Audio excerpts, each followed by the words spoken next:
여러분 안녕하십니까? 광주 MBC 뉴스투데이 시작합니다. 먼저 오늘의 주요 뉴스입니다. 세월호 참사 그날의 아픔을 잊지 않고 생명의 소중함을 되새기기 위한 국립 세월호 생명기억관이 2029년까지 목포 고화도 일원에 조성됩니다. 6월 대선을 앞두고 노동자와 농민 등을 지지 기반으로 둔 군소정당들도 대선 준비에 속도를 내고 있습니다.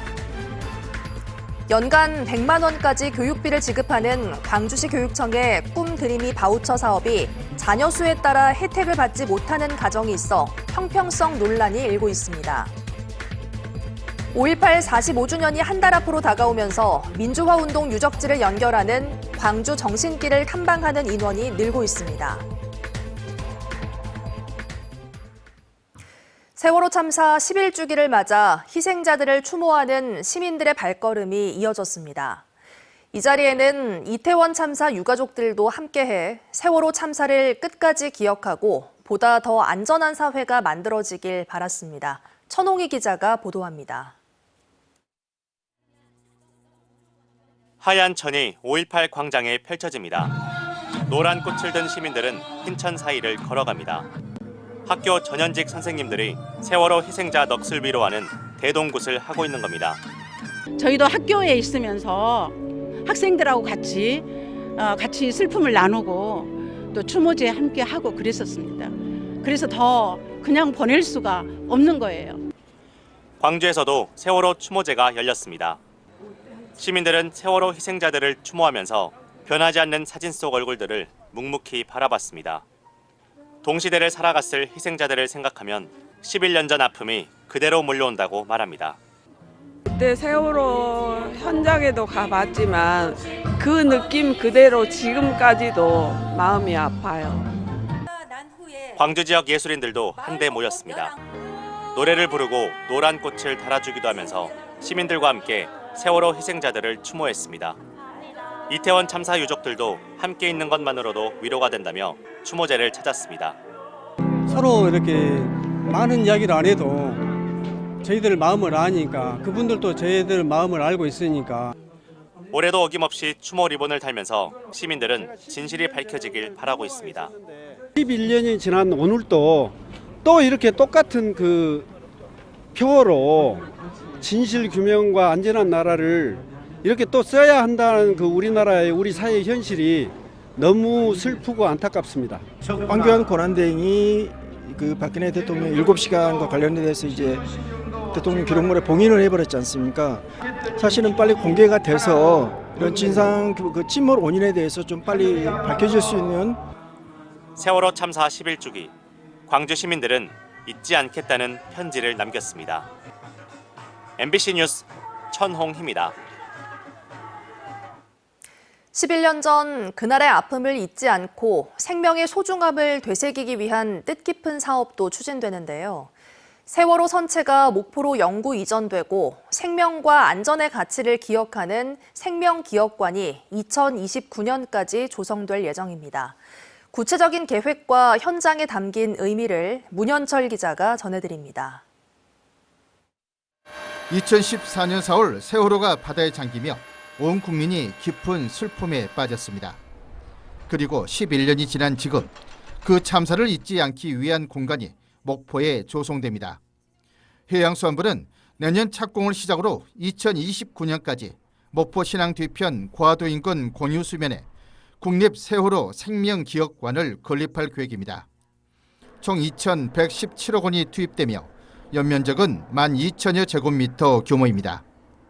세월호 생명기억관에는 4.16 기억관과 생명공원, 안전체험관 등 다양한 공간이 들어설 예정입니다. 세월호 생명기억관 건립 사업은 현재 실시 설계 영역 중이며 내년 착공과 29년 준공을 목표로 행정 절차가 차질 없이 진행 중에 있습니다. 목포시는 해양수산부와 긴밀히 협력해 생명기억관 조성이 원활히 추진되도록 적극 지원하겠습니다. 무엇보다 기억관 중심에는 세월호 선체가 5년 그대로 보존된 채 전시됩니다. 현재 목포신항에 임시 보관 중인 세월호는 2년 뒤 특수 운송 장비를 이용해 고화도 미립지로 옮겨질 예정입니다. 이동 후에는 강철 기둥 위에 안전하게 고정되고 외부 손상을 막기 위한 대형 덮개 구조물도 설치됩니다. 선체 내부는 안전 점검과 보강을 거친 뒤 일부 구간만 탐방로와 교육 공간으로 활용됩니다. 방문객들은 이곳에서 세월호의 흔적을 직접 마주하며 생명과 안전의 가치를 다시금 되새기게 됩니다. 해양수산부는 이 사업은 단순한 선체 이전이 아니라 국민적 아픔을 기억하고 미래 세대에 전하기 위한 의미 있는 공간이라고 밝혔습니다. 다시는 같은 비극이 반복되지 않도록 세월호는 이제 생명과 안전의 가치를 지키는 공간으로 다시 태어납니다. MBC 뉴스 문현철입니다. 오늘도 때이른 포근한 날씨가 예상됩니다. 오늘 출근길 기온 16도 안팎으로 어제 같은 시각보다 10도가량 높은 기온에서 시작했습니다. 한낮 기온은 아침 기온보다 무려 10도가량 더 오름세를 보이겠고요. 낮 최고 기온은 어제와 비슷하겠습니다. 활동량이 많다면 덥게도 느껴질 수 있는 날씨입니다. 요즘 계절이 변화하면서 기온 변화가 큰 만큼 기온 체크 철저히 해주시고요. 옷차림에도 세심히 신경 써주셔야겠습니다. 오늘도 맑고 쾌청한 날씨가 예상됩니다. 하늘 모습 보시면 고기압의 가장자리에 들면서 대체로 맑은 하늘 드러나 있습니다. 대기 확산도 원활한 상태라서 오늘 먼지 걱정도 없겠습니다. 광주와 전남의 현재 미세먼지 농도 보통 수준 보이고 있는데요. 그제 고비 사막에서 황사가 발원하면서 오늘과 내일 일시적으로 황사먼지가 유입될 수 있겠습니다. 외출하실 때 황사 소식은 없는지 철저히 체크하셔야겠습니다. 내일까지는 맑은 날씨가 예상되는데요. 주말 사이 봄비 소식 들어 있습니다. 평년 기온을 크게 웃도는 날씨는 당분간 지속되겠습니다. 날씨 정보였습니다. 광주시 교육청이 학생들의 교육 활동을 지원하기 위해 연간 100만 원까지 교육비를 지급하는 꿈드림이 바우처 사업을 시행하고 있습니다. 하지만 자녀 수에 따라 혜택을 받지 못하는 가정이 있어 형평성 논란이 일고 있습니다. 김영찬 기자가 취재했습니다. 이정선 광주시 교육감의 대표 공약 사업 중 하나인 꿈드림이 바우처 사업. 학생들의 교육 활동을 지원하기 위해 1인당 연간 100만 원을 지급하는 것이 핵심으로 중2, 중3, 고2, 고3의 자녀 2명을 둔 가정은 소득 수준과 관계없이 모두 지원을 받을 수 있습니다. 반면 한 자녀 가정의 경우 중위소득 120% 이하 저소득층 또는 다문화 탈북 가정이라는 제한을 뒀습니다. 자녀 수에 따라 자격 요건이 다르면서 형평성 논란이 일고 있습니다. 이 아이도 똑같이 교육을 받고 있고 똑같은 교육 혜택을 받아야 되는 대상인데 그게 한 자녀라는 이유로 이제 그렇게 형평성이 어긋난 것도 그렇고. 교육청이 올해 꿈드림이 바우처 사업 예산은 지난해보다 2배 늘어난 414억 원. 지원 대상에서 제외되는 한 자녀 학생은 전체 학생의 10% 정도로 지역 내 중고등학교 2, 3학년의 6만여 명 중 6천여 명에 이릅니다. 결국 학부모들은 한 자녀 가정 제외 반대 서명 운동에 들어갔습니다. 상위 1%의 고소득층도 지원을 받는 반면에 한 자녀의 경우는 소득 수준을 본다. 그 자체가 형평성 논란에 발단이 된다고 생각을 합니다. 광주시 교육청은 당초 모든 학생들이 지원받을 수 있도록 추진했지만 보건복지부와의 협의 과정에서 선별 지원으로 바뀌었다는 입장입니다. 복지부가 보편적 복지보다는 선별적 복지에 기조를 두고 있기 때문입니다. 학부모들의 민원이 빗발치자 교육청은 지원 대상자를 확대하는 것을 검토 중에 있습니다. 교육청에서는 다시 이 대상자 확대 부분에 대해서 변경을 할 때는 보건복지부가 다시 또 재협의를 하도록 하고 있거든요. 그래서 지금 재협의를 하기 위해서 내부 검토 중에 있습니다. 하지만 일부 학부모들은 형평성 논란이 있을 바엔 꿈드림이 지원 예산을 없애고 차라리 다른 예산에 증액을 요구하는 등 논란은 당분간 지속될 것으로 보입니다. MBC 뉴스 김영창입니다. 5.18 광주 민주화운동의 구심점이었던 국립아시아문화전당 주변에는 민주화운동의 사적지뿐만 아니라 항일운동의 유적지도 곳곳에 산재해 있는데요. 5.18 45주년이 한 달 앞으로 다가오면서 이들 유적지를 연결하는 광주 정신길을 탐방하는 인원도 늘고 있다고 합니다. 저항과 나눔의 광주 정신을 엿볼 수 있는 이 길을 이재원 기자가 함께 걸어봤습니다. 광주의 전경이 훤히 내려다보이는 전일빌딩 245. 한 무리의 대학생들이 무등산과 광주의 유래가 얽힌 해설에 귀를 기울이고 있습니다. 지금 충장로 이 4가 5가가 있는 데가 공수방이에요. 공수방은 이 성내에 있는 관청에다가 물자를 대는 방이었어요. 전일빌딩 2, 4호를 나선 학생들이 아시아 문화전당 옆길을 돌아 도착한 곳은 흥학관 예터. 지금은 현대적 건물로 변한 흥학관은 1920년대 다양한 사회단체가 모여 지역 현안을 논의하던 진보 활동의 거점이었습니다. 이렇게까지 자세하게 걸어보지는 못했어가지고 이런 것도 있구나 싶기도 하고, 또 언젠가 시간이 된다면 걸어볼 것 같긴 해요. 아시아 문화 전당에서 시작해 구도심을 관통해 정일성 생가토와 1910년대 신문 잡지를 함께 나눠 읽었던 종남서터로 이어지는 길은 광주정신 원형길. 5년 전 광주 동구가 인문 자원을 발굴해 이야기를 입혀 만든 4개의 인문 산책길 가운데 하나입니다. 5.18 민주광장과 구적십자 병원 등 민주화 운동의 사적지를 비롯해 흥학관터 등 항일 운동의 유적지도 산재에 있어 저항과 나눔으로 대변되는 광주 정신의 원형을 살펴볼 수 있습니다. 제가 서울에 살았는데 광주는 어떤 사람들은 폭동이다 이런 말도 안 되는 소리도 하는데 전혀 아닌 것 같고, 민주운동의 시작, 지금이 대한민국이 이렇게까지 발전할 수 있었던 거는 광주에서 이런 자그마하게 시작해서 발전했다고 생각합니다. 지금 현재 없어진 것도 있고 존재하는 것도 있는데 그것을 잘 기록해서 우리 지역 주민들이 잘 기억하고 광주 정신을 계속 오랫동안 계승하기 위해서 한 겁니다. 5.18 45주기를 맞아 항쟁의 의미를 되새길 수 있는 광주 정신길. 누구나 5인 이상 신청하며 자세한 인문 해설을 곁들여 함께 걸어볼 수 있습니다. MBC 뉴스 이재원입니다. 광주지법 민사 7단독 고상영 부장판사는 5.18 당시 계엄군에게 무차별 폭행을 당한 5.18 유공자 김모 씨가 국가를 상대로 제기한 손해배상 청구 소송에서 국가는 김 씨에게 3천만 원과 지연 손해금을 지급하라며 원고 일부 승소 판결을 내렸습니다. 김 씨는 5.18 당시 시민 대표로 계엄군과 협상한 뒤 귀가 도중 계엄군에게 무차별 폭행을 당한 것으로 알려졌습니다. 지역의 한 중견 건설업체가 아파트 사업 수익금을 제대로 정산하지 않았다는 의혹이 제기돼 경찰이 수사에 나섰습니다.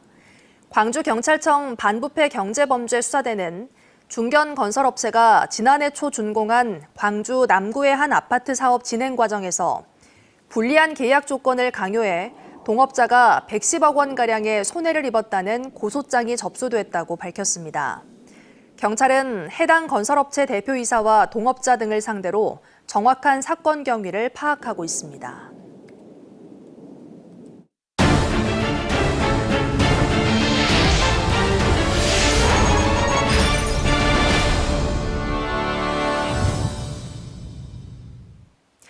영암의 한 파크 골프장을 특정 단체가 독점하다시피 이용하고 있다는 보도 전해드렸는데요. MBC 취재 결과 또 다른 파크 골프장에서도 비슷한 상황이 벌어지고 있는 것으로 드러났습니다. 이런데도 지자체의 직영이라고 할 수 있는 건지 최다훈 기자가 취재했습니다. 영암군 영암읍에 지난 2017년 조성한 파크 골프장입니다. 파크 골프장과 클럽하우스를 짓는데 13억 2,600여만 원이 들었습니다. 클럽하우스는 현판까지 내건 영암파크골프협회가 사용하고 있습니다. 대회 운영 등에 도움을 준다는 이유를 내세워 영암군이 사용 허가를 내준 겁니다. 일반적인 시설 관리나 이런 것들은 군에 사는데 아마 운영하는 부분에 대해서는 아마 협회에다가. 파크 골프장 이용객들을 위한 휴식 공간인 클럽하우스를 협회 사무실이 독차지하다 보니 여기저기서 불만이 터져 나옵니다.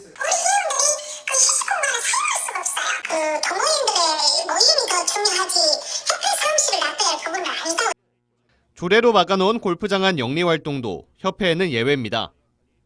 앞서 지적된 인근 파크 골프장처럼 민원이 접수될 때까지 허가도 없이 1년 넘게 파크 골프 용품을 팔다 적발됐습니다. 회원들조차 비는지 한 1년 가까이 됐어요. 직접 운영한다는 영암군은 무책임한 말만 되풀이하고 있습니다. 철거한 부분이 있고 어차피 협회에서 이제 계속 같이 운영도 같이 이제 어차피 동반자 관계처럼 같이 해야 될 부분도 있고 그러다. 뿐만 아닙니다. 사용허가를 받았다지만 전체 시설을 협회만을 위한 공간으로 인식하고 있다는 지적이 나오고 있습니다. 영암파크 골프장은 공공시설임에도 불구하고 협회 회원들의 편의를 위해 외부 입장객 정원에 제한을 두고 있습니다. 오전에는 40명이 가능한 예약 인원이 오후에는 12명을 넘을 수 없습니다. 협회 회원들이 많이 이용하는 시간이라는 이유입니다. 오전에는 별로 회원들이 많이 안 나와요. 그래서 오전에는 예약비는 좀 더 많이 받고 오후에는 우리 회원들이 많이 나오니까 말뿐인 직영체제, 관리감독기관인 영암군이 오히려 협회의 눈치를 보는 황당한 상황이 연출되고 있습니다. MBC 뉴스 최다운입니다. 조기 대선을 앞두고 거대 정당 간의 힘겨루기가 계속되는 가운데 노동자와 농민 등을 지지 기반으로 둔 군소정당들도 대선 준비에 속도를 내고 있습니다.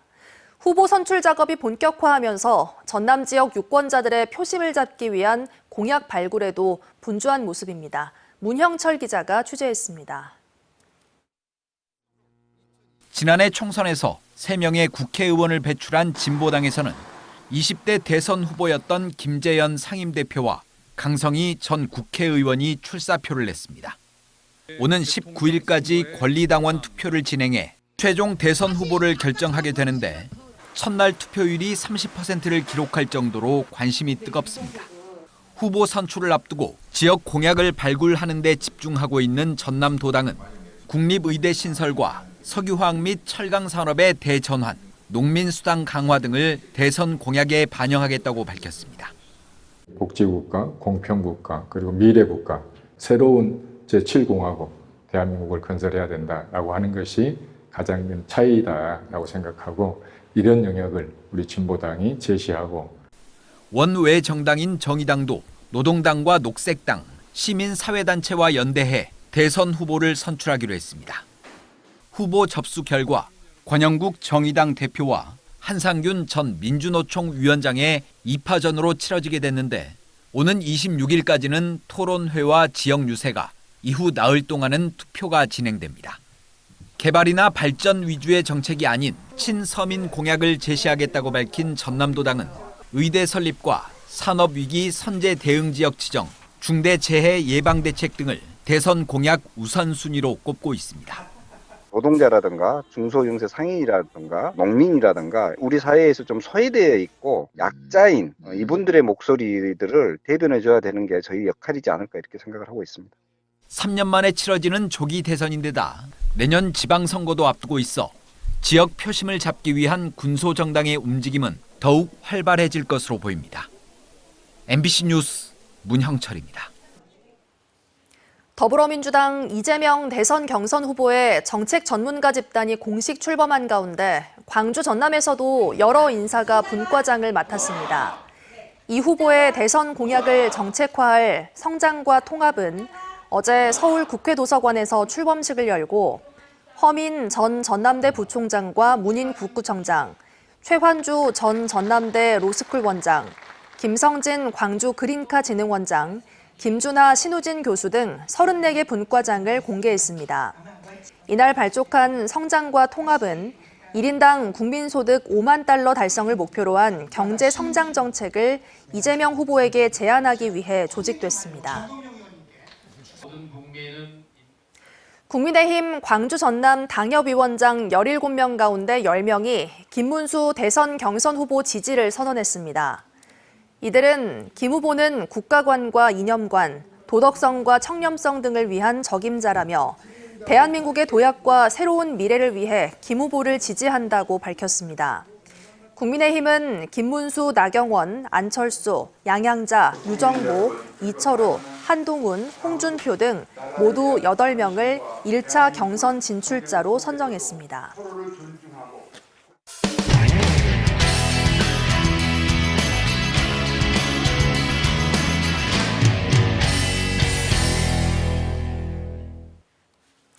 봄꽃이 만개하는 4월 중순이지만 날씨가 다시 겨울로 돌아간 곳이 있습니다. 강원 산간 지역에는 이맘때부터 산나물 소확이 시작되는데 이틀 동안 10cm가 넘는 눈이 쌓이면서 냉해가 잇따르고 있습니다. MBC 강원 영동 김형호 기자가 보도합니다. 국내 최대 고랭지 밭으로 유명한 해발 고도 1100m의 강릉 안반대기입니다. 눈 쌓인 비탈진 밭에 풀잎이 보입니다. 쌈 채소로 인기가 많은 산나물인데 얼마 전 내린 눈에 줄기까지 파묻혔습니다. 4월 중순인데도 이곳 강릉 안반대기 일대에서는 이틀 연속 많은 눈이 내리면서 농작물이 얼어 죽는 피해가 발생했습니다. 4월 중순부터 수확해야 할 산마늘은 누렇게 얼어 죽었고 파릇파릇하게 한창 자라야 할 눈 계승마는 잎이 검게 변했습니다. 3, 4일 있으면 수확을 해야 되는데 이렇게 잎이 나오다가 여기가 이렇게 꺾였습니다. 눈 무게를 이기지 못하고. 또 안 꺾인 거는 이 앞에가 이제 동해를 입은 거죠. 얼은 거죠. 3만여 제곱미터에 심은 산나물 가운데 60에서 70%가량이 피해를 받고 출하 금액만 2억 원 넘게 손해를 봤습니다. 고랭지 배추를 대체해 7년 전부터 산나물로 재배 품종을 바꿨는데 지난해와 올해 4월 중순 들어 폭설이 내리고 기온이 뚝 떨어지면서 2년 연속 피해를 보고 있는 겁니다. 산나물은 농작물 재해보험 대상도 아니라 피해를 보상받기도 어렵습니다. 그전에도 이런 일이 있었다면 제가 이걸 안 심었죠. 2년 연속 이렇게 하니까 이제 제가 참 절망을 합니다. 절망을. 강원 산간 지역에는 대설주의보까지 발효되며 10cm 안팎의 적설량을 기록했고 최저 기온은 영하까지 떨어지기도 했습니다. 최근 초여름 날씨와 늦겨울 날씨가 번갈아가며 가장 피해를 보고 있는 건 강원 산간 지역. 재배 농작물을 선택하고 농사를 짓는 일에 어려움이 생기고 있습니다. 농사를 하기 이제 사전 준비를 하기 위한 기간이 조금 이런 날씨로 인해 가지고 좀 지연될 수는 있어요. 특히 이르게 봄이 찾아오며 과수의 꽃이 빨리 핀 상황에서 갑자기 영하권의 추위가 이어지면서 꽃과 어린 과실 등의 피해를 줘 수정과 결실을 방해하는 저온 피해도 재현되지 않을까 우려되고 있습니다. MBC 뉴스 김영호입니다. 김영록 전남지사의 화순 동복호 주변 규제 완화 추진에 광주시의회가 반발했습니다. 시의원들은 입장문을 내고 그제 김 지사가 환경부 장관에게 화순적벽 관광화를 위한 정비 사업을 건의했다며 150만 광주 시민의 생명과 직결된 식수원은 개발의 대상이 될 수 없다고 지적했습니다.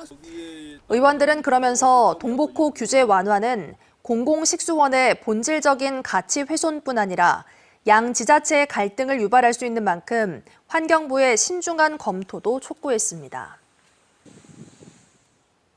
광주상공회의소가 광주 광천터미널 복합화 사업에 대한 속도감 있는 추진을 광주시에 주문했습니다. 광주상인은 입장문을 통해 광주 신세계의 복합상업시설과 특급 호텔 등 4조 4천억 원 규모의 광천터미널 복합화 사업은 광주의 브랜드를 제고하고 소비와 문화, 관광 중심축을 회복할 수 있는 중대 전환점이 될 것이라며 이같이 밝혔습니다. 또 광주시와 신세계가 지난 2024년 이후 협의를 진행하고 있지만 본 협상이 본격화되지 않고 있다며 지역 경제의 불확실성을 해소하고 기업 친화적인 도시로 인식될 수 있도록 속도감 있는 추진이 필요하다고 덧붙였습니다. 오늘도 계절을 앞선 포근함이 느껴지겠습니다. 오늘 출근길 기온 16도 안팎으로 어제 같은 시각보다 무려 10도가량 높은 기온에서 시작했습니다. 한낮 기온은 아침 기온보다 10도가량 더 오른 수준으로 어제와 비슷하겠고요. 활동량이 많은 분들은 덥게도 느껴질 수 있는 날씨입니다. 요즘 계절이 변화하면서 기온 변화가 큽니다. 세심한 옷차림으로 체온 조절 신경 써주셔야겠습니다. 맑고 쾌청한 하늘 드러나 있습니다. 고기압의 가장자리에 들면서 종일 가끔 구름만 지나는 날씨가 예상됩니다. 대기 확산도 원활한 상태입니다. 현재 광주와 전남의 미세먼지 농도 보통 수준에 머물러 있는데요. 그제 고비 사막에서 황사가 발원하면서 오늘과 내일 황사먼지가 일시적으로 유입될 수 있겠습니다. 외출하실 때 황사 소식도 잘 확인해 주셔야겠습니다. 전남 내륙 지역을 중심으로도 오늘 어제보다 훨씬 포근한 출근길 이어지고 있습니다. 장성의 현재 기온 17도 안팎에서 시작했습니다. 한낮 기온 대부분 지역에서 20도를 웃돌겠습니다. 해남의 낮 기온 22도, 강진의 낮 기온은 23도 안팎 보이겠고요. 곡성과 구리의 한낮 기온은 무려 26도 안팎까지 치솟겠습니다. 먼바다를 중심으로 풍랑주의보가 발효 중입니다. 바다의 물결은 최고 3.5m로 높게 일겠습니다. 금요일인 내일까지는 오늘처럼 맑은 날씨가 예상되는데요. 주말 사이 봄비가 지나겠습니다. 평년 기온을 크게 웃도는 수준의 포근한 날씨는 당분간 지속되겠습니다. 날씨 정보였습니다. 이상으로 뉴스 마칩니다. 함께해 주신 여러분 고맙습니다. 언제 어디서나 내 손 안의 뉴스. 광주 MBC 뉴스 유튜브 구독으로 함께하세요.